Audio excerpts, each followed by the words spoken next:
तो हिंदी ग्रामर के जो भी छोटे छोटे क्वेश्चन आते हैं उनको मैं करा रहा हूं। इसके पहले भी हिंदी ग्रामर के जो पोर्शन मैंने अपलोड किया था वो आपको प्लेलिस्ट में मिल जाएगा।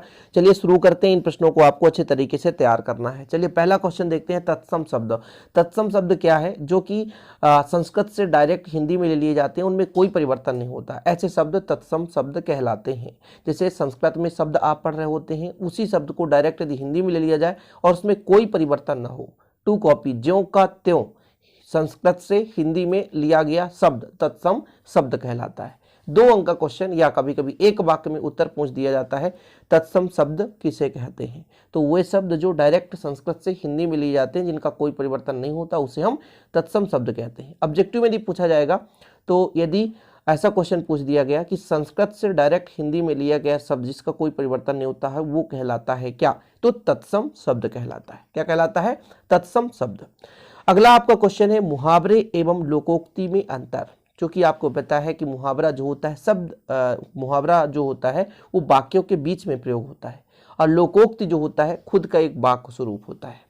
तो यहाँ पर पहला नंबर है, मुहावरा स्वतंत्र रूप में प्रयुक्त नहीं हो सकता। मतलब स्वतंत्र रूप से नहीं होता जब तक कि इसका अस्तित्व नहीं होता। कब तक? जब तक कि इसको वाक्य में प्रयोग ना किया जाए। जबकि लोकोक्ति एक स्वतंत्र रूप से इसका अस्तित्व होता है और इसका प्रयोग भी होता है। मतलब खुद का एक वाक्य है, पूर्ण रूप से एक अर्थ को निखारता है, लेकिन मुहावरा पूर्ण रूप से एक अर्थ को नहीं निखारता। इसका हम प्रयोग किसी वाक्य के बीच में करते हैं। मुहावरे के लिए तदनुरूप संदर्भ की आवश्यकता नहीं होती, जबकि लोकोक्त के लिए एक तदनुरूप संदर्भ की आवश्यकता होती है। यहां भी तदनुरूप आप कर लीजिएगा, ऐसा तदनुरूप एक संदर्भ कहने का मतलब समझिएगा। मुहावरे में जरूरी नहीं है कि एक आपका पूर्ण रूप से अर्थ निकले, क्योंकि इसे एक वाक्य की आवश्यकता होती है, वाक्य में प्रयोग होता है। जबकि लोकोक्ति में जरूरी है कि एक निश्चित संदर्भ हो जिसका वो अर्थ दे सके, ये होता है। तो 2 डिफरेंस है, तैयार कर लीजिएगा। अगला हमारा है, विशेषण की परिभाषा लिखना है। विशेषण किसे कहते हैं? जो शब्द संज्ञा और सर्वनाम की शब्दों की विशेषता बतलाते हैं उन्हें क्या कहते हैं? विशेषण कहते हैं। छोटे क्वेश्चन है, विशेषण की परिभाषा लिखना आपको। तो ऐसे शब्द जो संज्ञा और सर्वनाम के शब्दों की क्या करते हैं? विशेषता बतलाते हैं, उसे हम कहते हैं विशेषण। क्रिया विशेषण किसे कहते हैं? जो क्रिया की विशेषता बताते हैं उन्हें हम कहते हैं क्रिया विशेषण। ऐसे शब्द जो क्रिया की विशेषता बताते हैं वो कहलाते हैं क्रिया विशेषण। क्रिया विशेषण क्या है? वो शब्द जो क्रिया की विशेषता बताते हैं उसे कहते हैं हम क्रिया विशेषण। विशेषण संज्ञा सर्वनाम की विशेषता बताते हैं, जबकि प्यारे बच्चों क्रिया विशेषण की यदि बात करें तो क्रिया विशेषण जो है वो क्रिया की विशेषता को बताते हैं। ठीक है, ये छोटे छोटे क्वेश्चन ऑब्जेक्टिव क्वेश्चन में भी पूछे जा सकते हैं। आगे चलते हैं, अगला क्वेश्चन देखेंगे। दोहा छंद के प्रमुख लक्षण एवं उदाहरण लिखना है। तो उदाहरण तो सबको पता है, जैसे कनक कनकते सौगुनी मादकता अधिकाय, वाह खाए बौराए नर या पाए बौराए। तो ये उदाहरण तो आपको दोहा आप लोग रामायण में बहुत सारा सुने होंगे। रहीमन पानी राखिए बिन पानी सब सून, पानी गए न उबरे मोती मानस चून। इसके लक्षण क्या है? तो इनके लक्षण ये मात्रिक छंद है, अर्थात इनके मात्राओं के आधार पर इनकी गणना की जाती है। इनमें 4 चरण होते हैं। ठीक है, कितने चरण? 4 चरण। इसके पहले और तीसरे चरणों में 13-13 मात्राएं होती हैं तथा दूसरे और चौथे चरण में 11-11 मात्राएं होती हैं। इसके सम चरणों में, मतलब दूसरे और चौथे में, अंत में गुरु लघु होता है। यानी गुरु और लघु, लास्ट के जो भी शब्द होंगे गुरु और लघु होना जरूरी है। जैसे यहाँ पर काय, काय में आपका गुरु फिर लघु, बौराय, राय में गुरु और लघु। सम चरणों की बात की जा रही है। तो दोहा छंद के आपके लक्षण मात्रिक छंद है, 4 चरण होते हैं। पहले और तीसरे चरण में 13-13 मात्राएं, चौथे और दूसरे में 11-11 मात्राएं होती हैं। सम चरणों में गुरु और लघु होता है अंत में। ठीक है, क्लियर है? तो कनक कनकते सौगुने मादकता अधिकाय, वाह खाए बौराए नर या पाए बौराए, या रहीमन पानी राखिए बिन पानी सब सून, मोती गए न उबरे मोती मानस चून। सॉरी, पानी गए ना उबरे मोती मानस चून। इसको आप लिखना चाहे तो लिख सकते हैं, या तो ये भी सही है, कनक कनकते सौगुनी माँ दकता अधिकाय, वा खाए बौराए नर व या पाए बौराए। इसको भी आप लिख सकते हो। दोहा का एक उदाहरण, या कोई भी दोहा ले सकते हो आप लोग। कबीर का दोहा, रहीम का दोहा, जिसका भी ले सकते हैं, तुलसीदास का दोहा, जो भी आप लिखना चाहे तो लिख सकते हैं। अगला है मत्स्यगंध सवैया के लक्षण एवं उदाहरण लिखिए। ये जो क्वेश्चन है बहुत ही कम पूछा जाता है, उतना 100% मैं नहीं कह सकता हूँ, लेकिन फिर भी इसके आप लक्षण फिर भी याद रखें कि इस छंद में 4 चरण होते हैं। मत्स्यगंध सवैया के 4 चरण होते हैं, प्रत्येक चरण में 23 वर्ण होते हैं। ठीक है, प्रत्येक चरण जितने भी 4 चरण हैं उनमें 23 वर्ण होंगे और प्रत्येक चरण में 7 भगड़ और 2 गुरु होते हैं।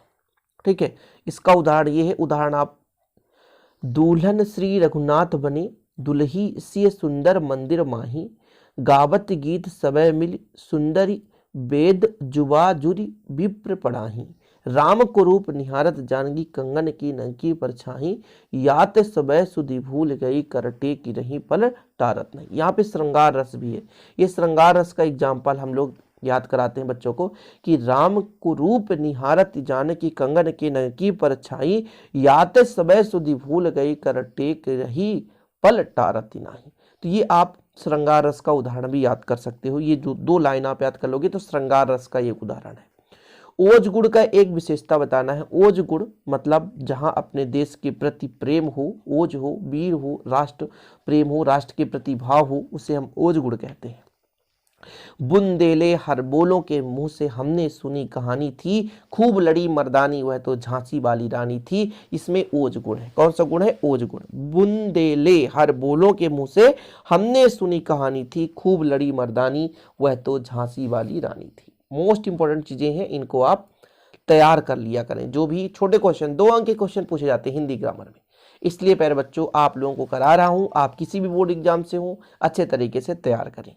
तत्सम एवं तद्भव शब्दों में अंतर लिखना है, अंतर डिफरेंस लिखना है तत्सम और तद्भव। हमने भी तत्सम आपको समझाए थे, जो कि डायरेक्ट संस्कृत से अपरिवर्तित रूप हिंदी में ले लिए जाते हैं मूल शब्दों के रूप में, उन्हें हम कहते हैं तत्सम शब्द। लेकिन जो संस्कृत के ऐसे शब्द जो कि मतलब कुछ न कुछ परिवर्तन के फलस्वरूप हिंदी में शामिल किए गए हैं या कि दूसरे गुजराती में, पंजाबी में शामिल किए गए हैं, उन्हें हम तत्सम शब्द कहते हैं। तो यहाँ पर आप देख सकते हैं जो शब्द अपरिवर्तित रूप से संस्कृत से लिए गए हैं या जिन्हें संस्कृत के मूल शब्दों से संस्कृत के ही प्रत्यय लगाकर नवनिर्मित किया गया है, वो एक तत्सम शब्द कहलाते हैं, मतलब जो डायरेक्ट संस्कृत से ले लिए गए हैं। लेकिन जो संस्कृत के जो शब्द प्राकृत, अपभ्रंश, पुरानी हिंदी आदि से गुजरने के कारण आज परिवर्तित रूप से मिल रहे हैं, वे तद्भव शब्द कहलाते हैं। मतलब जैसे संस्कृत के कुछ ऐसे शब्द हैं जिनका प्रयोग करते करते करते करते हम दूसरे शब्दों में इसका प्रयोग करने लग गए हैं, तो वो एक परिवर्तित रूप हमें मिल गया है। ठीक है, उसे हम कहते हैं प्यारे बच्चों तद्भव। यानी संस्कृत से डायरेक्ट बिना परिवर्तित जो भी शब्द है, 2 कॉपी है संस्कृत का, उसे हम तत्सम शब्द कहते हैं। लेकिन तद्भव क्या है? एक प्रकार से अपभ्रंश, मतलब उसका टूटा फूटा भाग, मुख्य रूप से संस्कृत शब्द है लेकिन उससे टूटा फूटा भाग जो हम हिंदी में प्रयोग कर रहे हैं, मतलब परिवर्तित रूप प्रयोग कर रहे हैं, उसे कहते हैं तद्भव शब्द। एग्जाम्पल के तौर पर दूरदर्शन, आयुक्त, आकाशवाणी, क्रय शक्ति आदि, ये सभी के सभी क्या है? तत्सम है। लेकिन वहीं पे यदि हम देख लें तो काजर, कृपा, पक्षी, भगत, रतन, परीक्षा, किशन व करम, ये सब के सब तद्भव है, मतलब संस्कृत के परिष्कृत रूप है, परिवर्तित रूप है। और यदि हम दूरदर्शन की बात करें, ये अपरिवर्तित है, ये संस्कृत में भी ऐसे ही है और हिंदी में भी ऐसे ही है।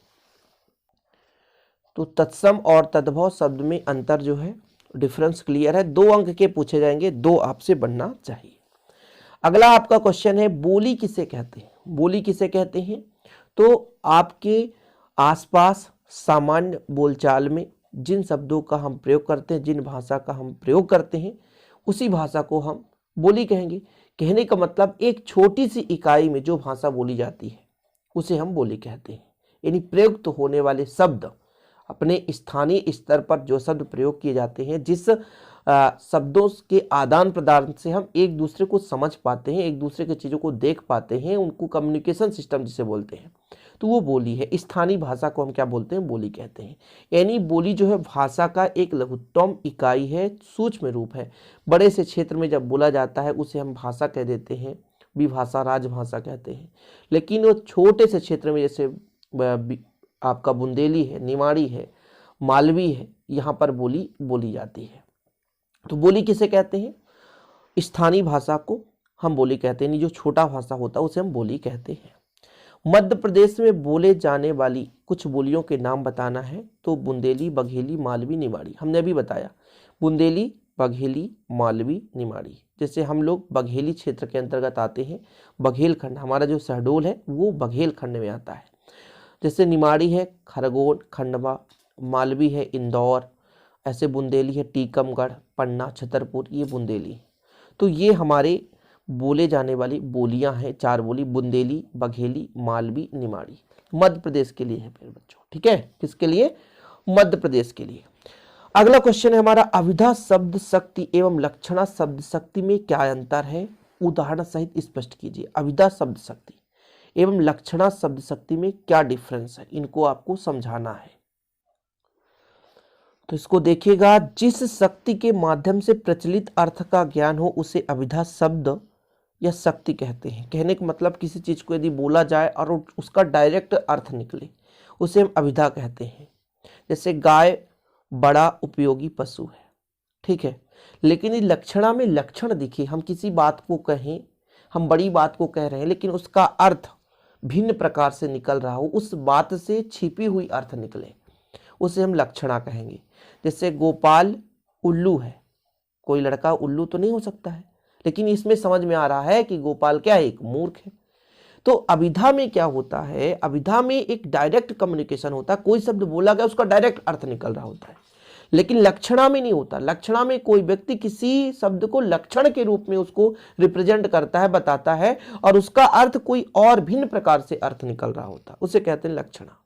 ये चीज बोला गया है यहाँ पर, जिस शक्ति के माध्यम से प्रचलित अर्थ का ज्ञान हो, मतलब डायरेक्ट प्रचलित, जो भी हमारे क्षेत्र में प्रचलित हो उसका हमें ज्ञान हो जाए, अनुभूति हो जाए, उसे हम कहेंगे अभिधा। गाय बड़ा उपयोगी पशु है तो वाकई में सही है, लेकिन गोपाल उल्लू है, कोई लड़का उल्लू हो सकता है? नहीं, लेकिन यहां पर उल्लू का तात्पर्य मूर्खता से है। तो इसमें शब्दों का लाक्षणिक प्रयोग किया जाता है। कहने वाला व्यक्ति किसी प्रयोजन या लक्ष्य का आधार लेकर इस प्रकार के शब्दों का प्रयोग करता है कि उसका शाब्दिक अर्थ एक प्रकार का होता है और छिपा हुआ अर्थ भिन्न प्रकार का होता है। मतलब शब्द में कुछ और कह रहा होता है लेकिन वाकई में उसका अर्थ भिन्न होता है, उसे कहते हैं लक्षणा। एग्जाम्पल के तौर पर गोपाल उल्लू है, हालांकि कोई लड़का उल्लू नहीं हो सकता, मैं पहले ही बताया। आगे समझिए, शब्द गुण या काव्य गुण की परिभाषा एवं प्रकार लिखिए। शब्द गुण, जो काव्य तत्व रस के नित्य धर्म होते हैं उन्हें शब्द गुण कहते हैं, ठीक है, या काव्य गुण कहते हैं, वही चीज है शब्द गुण या काव्य गुण। यह रस का अनिवार्य तत्व है। जिस तरह ज्वाला में तपन विद्यमान रहती है उसी तरह रस के साथ गुण हमेशा रहता है, ठीक है। इसके प्रकार की बात की गई है, तो इसके जो आपके शब्द गुण या काव्य गुण 3 प्रकार के होते हैं, प्रसाद, माधुर्य और ओज। प्रसाद, माधुर्य और ओज। इसके बाद अगला क्वेश्चन देखते हैं प्यारे बच्चों, नाचीज और दारुण शब्दों के अर्थ को लिखना है। तो नाचीज का अर्थ है तुच्छहीन और दारुण का अर्थ है गरीब, विपन्न या करुण, ठीक है, ये चीज है। नाचीज का अर्थ है तुच्छहीन, दारुण का है गरीब, विपन्न और करुण। अगला है उपसर्ग और प्रत्यय में अंतर। सिंपल है, सबको पता है, क्वेश्चन पूछा जाता है उपसर्ग और प्रत्यय में अंतर। छोटा क्वेश्चन है, आ जाता है कभी कभी। तो उपसर्ग मतलब जो पहले जुड़कर नए शब्द का निर्माण करता है, प्रत्यय जो सार्थक शब्द के बाद में जुड़कर एक नए शब्द का निर्माण करता है, उसे हम कहते हैं प्रत्यय। यानी जो पहले जुड़ता है उसे उपसर्ग, और जो बाद में जुड़कर एक नए शब्द का निर्माण कर दे उसे हम कहेंगे प्रत्यय। निपात किसे कहते हैं? अगला क्वेश्चन, निपात वो शब्द जो वाक्य में किसी शब्द के बाद बल देने के लिए लगाए जाते हैं, वे निपात अव्यय कहलाते हैं। जैसे ही, टक, मात्र, भर, भी, तो आदि। मतलब जो शब्द किसी वाक्य के अंत में लगा दिए जाते हैं जिससे उसको बल मिलता है, जिससे उसकी विशेषता बढ़ जाती है। प्रसाद गुण संपन्न कविताओं की क्या विशेषता होती है? मतलब जिस कविता में प्रसाद गुण होता है उनकी क्या विशेषताएं होती हैं? तो इस गुण से काव्य की उल्लास आ जाता है, काव्य में उल्लास आ जाता है, मतलब एक खुशी आ जाती है उस काव्य को पढ़ने में, है ना, एक अलग सा उल्लास अनुभव होता है। इस गुण का प्रयोग प्रायः सभी रसों में किया जाता है। प्रसाद गुण का प्रयोग सभी रस मतलब श्रृंगार रस, हास रस, करुण रस, रौद्र रस, वीर रस, भयानक रस, अद्भुत रस, इनमें सभी रसों में प्रयोग करते हैं। प्रसाद गुण से संबंधित कविता के फलस्वरूप संवेदनशील का चित्त प्लाविन हो जाता है, अर्थात संवेदनशील के चित्त एवं मन में अर्थपूर्णता व्याप्त हो जाता है। ये आपके गुण हैं और मुख्य रूप से क्वेश्चन प्रदान करने का तात्पर्य रहता है, लेकिन जितना कोशिश हो सकता है मैं आपको समझा भी देता हूं। और हाँ, इसका जो आंसर है मैं पूरा फोटो वीडियोज के बाद मैं आपको टेलीग्राम में शेयर कर दूंगा, तो आप लोग वहां पर ज्वाइन कर लेना, वहां पे आपको मिलता रहेगा। कुछ चीज़ें इंपॉर्टेंट चीज़ें टेलीग्राम में शेयर कर दी जाती है, तो प्लीज़ ज्वाइन जरूर करने। मिलते हैं अगली वीडियो के साथ। जय हिंद, वंदे मातरम।